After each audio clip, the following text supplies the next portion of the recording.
God bless America. Hello, everybody. I am the Talk Radio Protege. This is the Protege program. Thank you so much for joining me on this fine day.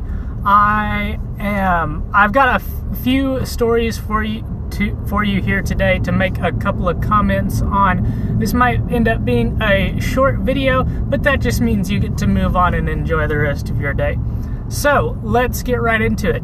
This one from Fox News: embarrassment for the New York Times after failed hit piece needs 4 major corrections.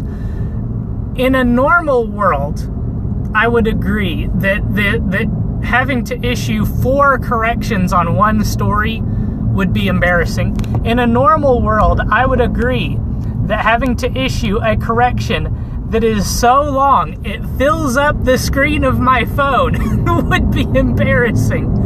But this is not a normal world. This is a world where the left is not held accountable for their hypocrisy, for their mistakes, for the total failures that their policies are. This is a world where the media gets to lie, cheat, and steal, and nothing happens to them. This is a world where people that are breaking federal law in terms of handling classified information have next to zero repercussions. And we've talked extensively about this in previous videos, that how the mindset of the club when it comes to being punished for these kinds of things.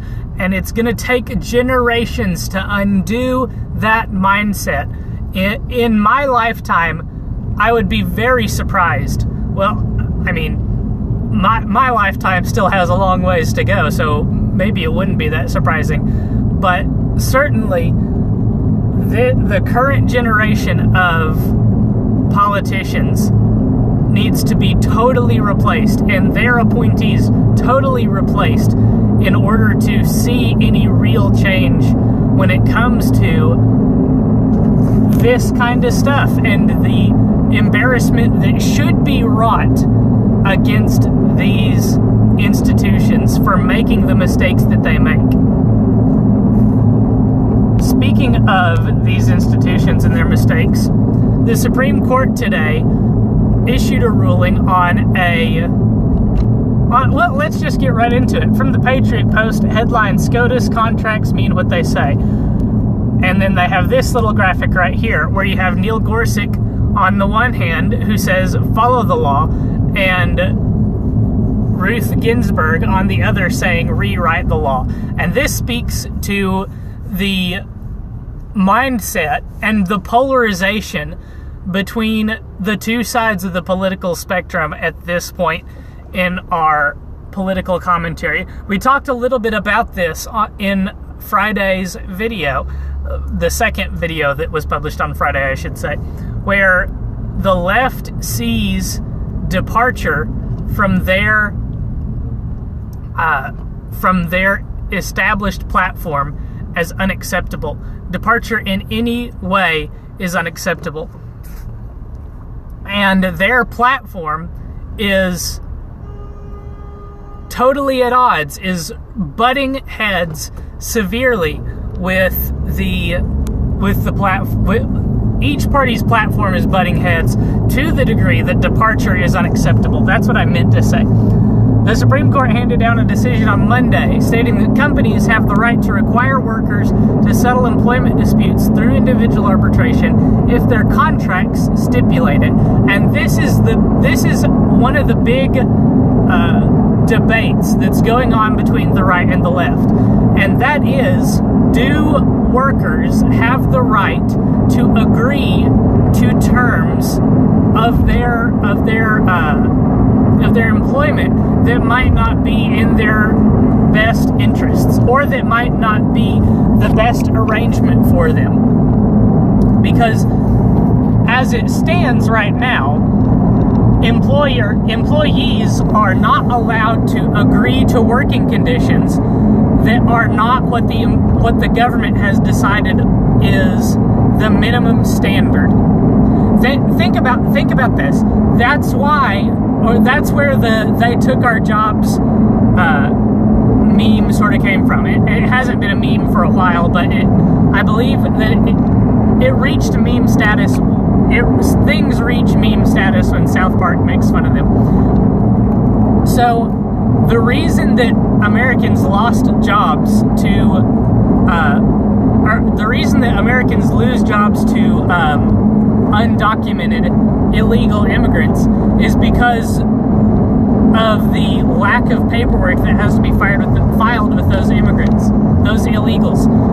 They accept working at less than the quote-unquote minimum working conditions because they need to avoid being discovered. So that's part of what that's a piece of what the court was ruling on today.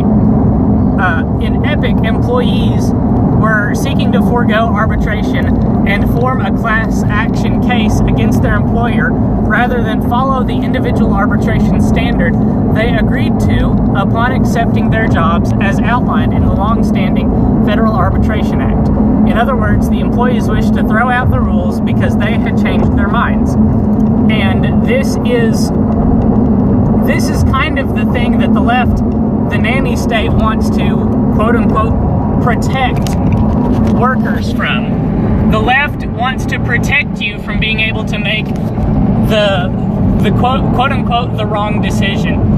The left wants to be able to quote-unquote protect you from being able to choose something that might not be the best for you. And I'm all for the government preventing you from choosing to fail, as long as we also choose to prevent you from making other bad decisions, quote-unquote bad decisions.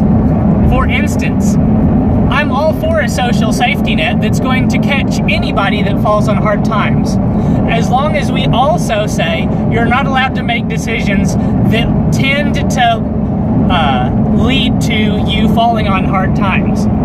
I'm all for the social safety net that catches single mothers, as long as you're not allowed to become a single mother in the first place. I don't think we would have a single leftist that would agree to those terms, which is why I think it's much more reasonable to say we're not going to catch every single mother, because some single mothers make bad decisions and might not be deserving and maybe have chosen to, quote, fall on hard times, unquote. So when it comes to these choices and employees choosing to engage in contracts that they then realize put them at a disadvantage, sorry about you, but you need to have the foresight to see that what you're choosing is not the best for you. You need to examine the terms of your contract and decide if you're going to be able to live with a bad situation if it arises down the line. Now, I want to go to Ginsburg's statement that she decided to read from the bench. She wrote a dissent and decided to read it from the bench. Here's what she said. The court today holds enforceable these arm-twisted, take-it-or-leave-it contracts, including the provisions requiring employees to litigate wage hours claims only one by one. Federal labor law does not countenance such isolation of employees. Now, I'm no expert in federal labor law, so my first question is, does federal labor law really not countenance isolation of employees, or does federal labor law simply countenance that employees ought to be able to and be responsible to make the right decisions when it comes to their employment? I would also like to know if these contracts are really that twisting of your arm, are really that take it or leave it. Now, the equivalent would be to a seller's market. In a seller's housing market, you take the deal and buy the house at the price that the seller wants, or you leave it and you don't buy the house. That's kind of the equivalent in these terms. The employer's market, that's what it would be. In an employee's market, there's more work to be done than employees to do the work. So you can demand a lot better terms for your labor. But in an employer's market, there's a lot more employees than there is work to be done. So you have to take less favorable conditions. And this goes back to the illegal immigration question. If there wasn't so much illegal immigration, if there wasn't so much of this particular kind of labor, the kind that requires contract work, flooding these markets, then American workers wouldn't be at such a disadvantage. They would be able to demand better conditions in their contracts. But we do have a flooding of the market of sorts, and it's a cause of this symptom. The symptom is, to quote Ginsburg, arm twisting, take it or leave it contracts. It's because there's more workers than there is work. And that's a problem. That's a symptom of a bigger problem, but it's also a problem in and of itself. And the remedy is not to say employers are not allowed to offer laborers less because someone's going to come along and take these terms. It should be that the United States government protects American workers by saying, we're going to keep as much illegal competition in the form of illegal immigration out of the workplace. That's a pro-America solution, a pro-American, pro-free market solution. To say that employers must just take whatever the employees want, that's not a free market solution. And that will take us to the last story that I want to talk about today in terms of talking about the free market. This also from Patriot Post. The headline, Putting U.S. Energy Production in Perspective. This really speaks to the free market and the power of the free market. First of all, it speaks to the power of the free market to identify the most efficient tools to get the job done. Second of all, it speaks to the inadequacy of the federal government when it comes to identifying the most efficient tools and providing paths for those tools to be developed. So let's take a look at this excerpt. We're not going to read the whole thing. I'm just going to hit the highlights. Over the past decade, the increase in U.S. oil and gas production is equal to 7 times the total energy production of every wind turbine and solar project in the United States. From 2008 to 2018, oil production doubled from 5.2 million barrels a day to 10.2 million barrels a day. In the same time span, domestic gas increased by half again, 55.1 billion cubic feet to 87.6 billion cubic feet. That is, I want to skip down to the electricity.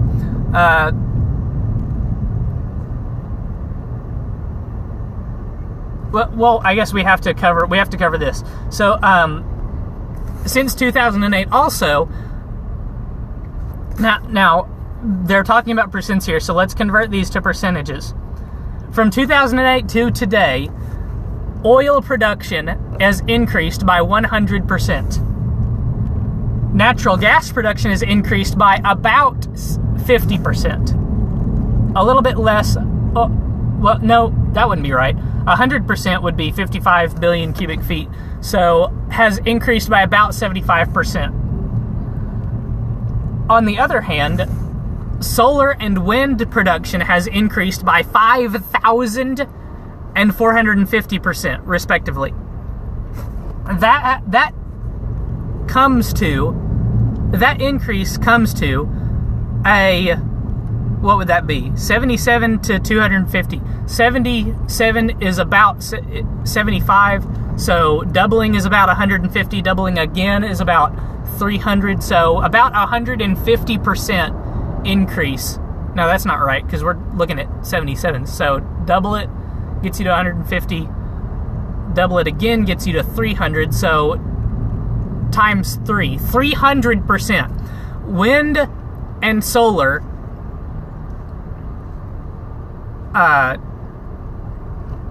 solar energy production has increased by nearly 300%, which comes to the energy production of 1/7 of the increase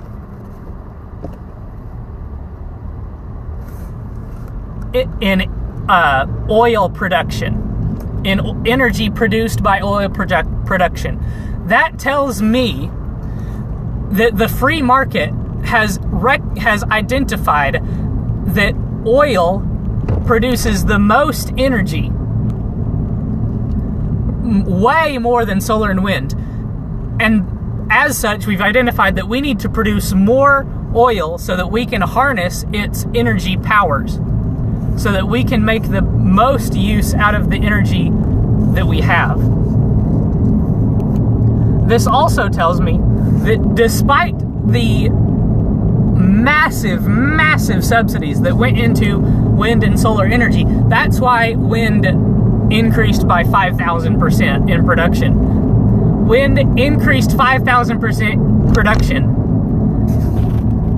and the net energy that they produce now is 1/7 of the energy produced by the increase in oil and gas industry, the oil and gas industry. That tells me that the government is terrible at picking out what the best producer of energy is, and is terrible at finding ways to increase that production in energy. If the solar market was the best means of, or if the solar and wind market was the best producer of energy, and the government was the best people to pick out and produce or find an avenue to produce more energy, then we should have seen wind and solar energy production explode, and it would dwarf oil based on how many resources the federal government has put into those things. But it hasn't. It hasn't done that. The oil market has grown in spite of the crippling sanctions that were placed on it by the Obama industry. And it remains the best producer of energy. And that's independent of the resources that the federal government put into the market.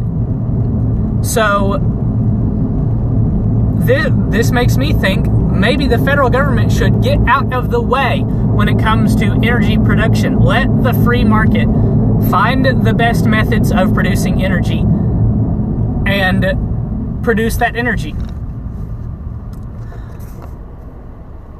That's all that I have to say on these topics at this time. Let me know what your thoughts are down in the comments below. If you liked this video, leave a like. If you want to see more content like it, hit subscribe and hit the bell for notifications. You don't want to miss a single video from this channel if you're ready to hit those buttons.